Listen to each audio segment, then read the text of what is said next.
కల్వకుంట్ల కవిత కాంగ్రెస్ కోవట్ట, ఆమెకు హస్తం party funding చేస్తోందా? శత్రువును ఫిక్స్ చేసుకున్న బీఆర్ఎస్ కవిత విమర్శలకు కౌంటర్ ఇవ్వాలని డిసైడ్. ఆమెను వదలకూడదని పార్టీ అధిష్టానం స్టాండ్. పార్టీని ఎవరు విమర్శించినా తిప్పి కొట్టాలంటూ ఆదేశాలు.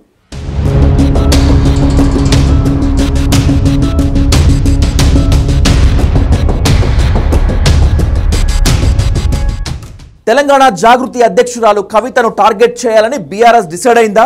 అందుకే గులాబీ నేతలు వరుసగా ప్రెస్ మీట్లు పెట్టి ఆమెపై తిట్ల దండగం అందుకుంటున్నారా?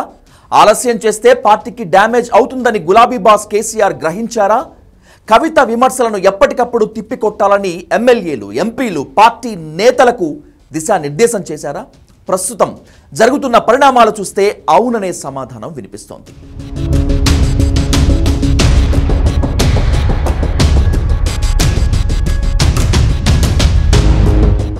కేసీఆర్ కూతురు జాగృతి అధ్యక్షురాలు కవిత సొంత పార్టీపైనే తిరుగుబాటు ఎగరవేశారు. దీంతో ఆమెను పార్టీ నుంచి బహిష్కరించింది బీఆర్ఎస్. పార్టీలో ఉన్నప్పుడు ఎలాంటి విమర్శలు చేశారో ఇప్పుడు అంతకంటే ఎక్కువ రెచ్చిపోతున్నారు. బీఆర్ఎస్ చేసిన తప్పులను ఎత్తి చూపుతున్నారు. కవిత విషయంలో ఇక ఆలస్యం చేయకూడదని గులాబీ పార్టీ డిసైడ్ అయినట్లు తెలుస్తోంది.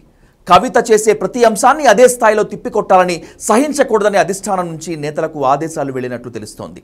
ఇప్పటి వరకు కొంచెం సమన్వయం వ్యవహరించినా ఇక నుంచి సాఫ్ట్ కార్నర్లో వెళ్లకూడదని గులాబీ బాస్ కేసీఆర్ డిసైడ్ అయినట్లు పొలిటికల్ సర్కిల్స్లో ఓ జోరుగా చర్చ నడుస్తోంది. గతంలో కవిత చేసిన వ్యాఖ్యలకు గతంలో బీఆర్ఎస్ నేతలు సీరియస్గా స్పందించలేదు. కేసీఆర్ నుంచి ఆదేశాలు రావడంతో అటాక్ మోడ్తో వెళ్తున్నారు. నేతలు వరుస పెట్టి కవితకు కౌంటర్లు ఇస్తున్నారు.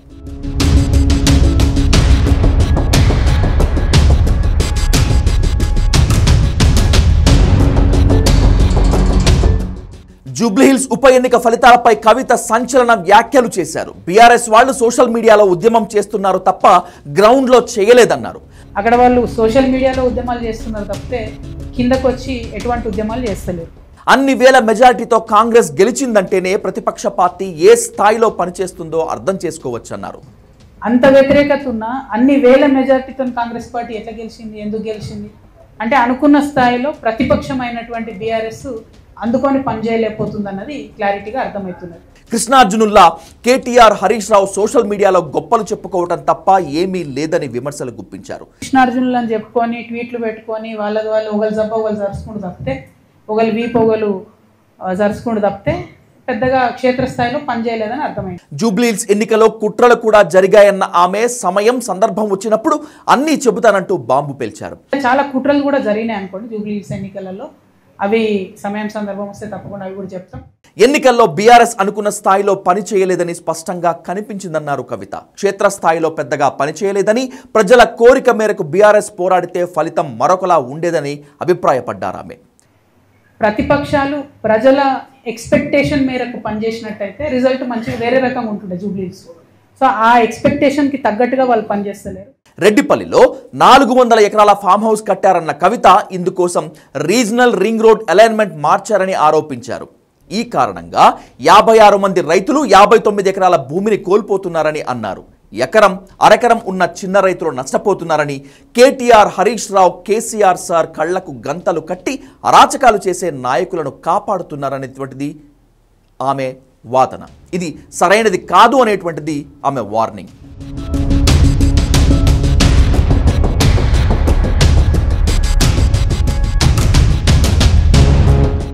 కవిత చేస్తున్న ఆరోపణలు, విమర్శలు, ప్రశ్నలు బీఆర్ఎస్ను, ఆ నేతలను ఇరుకున పడేస్తున్నాయి.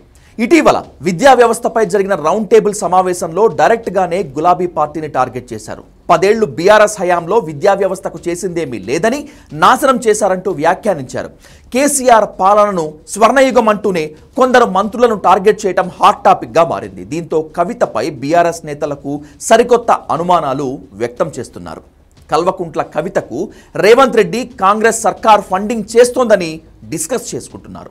హస్తం పార్టీ డైరెక్షన్లోనే బీఆర్ఎస్ పై విమర్శలు చేస్తున్నారని ఆరోపిస్తున్నారు. కవిత కాంగ్రెస్ కోవట్టుగా మారిపోయారంటూ నేతలు ఘాటు వ్యాఖ్యలు చేస్తున్నారు. ఉన్నది ఇద్దరి రాష్ట్రంలో, ఒకటి రాష్ట్ర ముఖ్యమంత్రి రేవంత్ రెడ్డి, రెండోది ఈ కల్వకుంట్ల కవితని అని చెప్పేసి నీ మాటల ద్వారా స్పష్టంగా తెలుస్తా ఉంది. కొరివి దయ్యాలు వేదాలు వల్లించినట్టుగా ఆ కొరివి దయ్యంలాగా ఆమె మాటలు మరి సమాజం అంతా కూడా తలదించుకునే రకంగా ఉన్నది, ముఖ్యంగా పిఆర్ఎస్ శ్రేణులంతా కూడా. కల్వకుంట్ల కవిత వ్యాఖ్యలను బీఆర్ఎస్ నేతలు అదే స్థాయిలో తిప్పికొడుతున్నారు. కవితపై బీఆర్ఎస్ నేతలు చేస్తున్న విమర్శలు రాజకీయాల్లో హాట్ టాపిక్గా మారాయి. కారణ జన్ముడు కేసీఆర్ కడుపున కవిత లాంటి రాక్షసి పుట్టడం దురదృష్టకరమన్నారు సంగారెడ్డి ఎమ్మెల్యే చింతా ప్రభాకర్. ముఖ్యమంత్రి రేవంత్ రెడ్డితో కుమ్మక్కయ్యారని ఆరోపించారు ఆయన. తన వ్యాపారాలను కాపాడుకునేందుకే తండ్రి కేసీఆర్ సోదరుడు కేటీఆర్తో పాటు బీఆర్ఎస్ నేతలను విమర్శిస్తున్నారని ఆగ్రహం వ్యక్తం చేస్తున్నారు. కేసీఆర్ నుంచి స్పష్టమైన ఆదేశాలు రావడంతో నేతలు విమర్శలకు పదును పెట్టారు. కారణజన్ముడి కడుపులో కేసీఆర్ లాంటి కారణజన్ముడి కడుపులో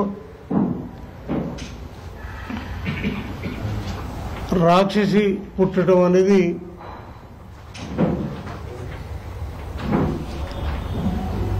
బాధాకరం. అధికారంలో ఉన్నప్పుడు మాట్లాడని కవిత ఇప్పుడెందుకు బీఆర్ఎస్ పై ఆరోపణలు చేస్తున్నారని ఎమ్మెల్యే వివేకానంద్ ప్రశ్నించారు. ఎవరి కోసం, ఏ పార్టీ లాభం కోసం ఇలాంటి వ్యాఖ్యలు చేస్తున్నారని కవితను నిలదీశారు.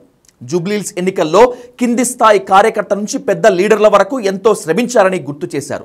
అలాంటి వాళ్లను చిన్నచూపు చూసేలా కవిత మాట్లాడటం సిగ్గుచేటంటూ కౌంటర్ ఇచ్చారు. జూబ్లీహిల్స్ ఎన్నికల్లో కాంగ్రెస్ చేసిన అరాచకాలు, రౌడీయిజంపై ఎందుకు ప్రశ్నించలేదన్నారు వివేకానంద్. కేసీఆర్ సీఎం కావాలని ప్రజలు కోరుకుంటుంటే కూతురుగా కవిత మాత్రం లేనిపోని వ్యాఖ్యలు చేస్తున్నారని మండిపడ్డారు. గతంలో ఏదో మనసులో పెట్టుకొని మరి ఈ రకంగా తప్పులెత్తి చూపడం అనేది మాత్రం బాధాకరం. కేసీఆర్ గారి నాయకత్వమే తెలంగాణ రాష్ట్రానికి శ్రీరామ రక్ష అని చెప్పి ప్రతి ఒక్కరు భావిస్తున్నటువంటి సందర్భంలో కేసీఆర్ గారి కూతురుగా మీరు చేస్తున్నటువంటి భాష, మీరు వాడుతున్న భాష, సంభాషణలు మరి చాలా అంటే చాలా బాధను కలిగిస్తున్నాయి అని చెప్పేసి ఆ బాధని వ్యక్తీకరిస్తూ దాన్ని మేము మిమ్మల్ని ఒక స్టేట్మెంట్స్ అన్నింటి తీవ్రంగా ఖండిస్తా ఉన్నాం. నిజామాబాద్లో చల్లని రూపాయి ఇక్కడ చెల్లుతుందా అని ఎమ్మెల్యే మాణిక్యరావు ప్రశ్నించారు. కేసీఆర్ కుమార్తెగానే కవితకు గుర్తింపు వచ్చిందని మాజీ ఎమ్మెల్యే క్రాంతి చెప్పుకొచ్చారు. ఆ కన్న తండ్రి కడుపులో పుట్టినవో నువ్వు బీఆర్ఎస్ పార్టీకి పట్టిన దరిద్రమని చెప్పక తప్పదు. నీ దరిద్రం వల్లే, నీ వల్లే మా పార్టీ ఇంత విచ్ఛిన్నమవుతున్నది.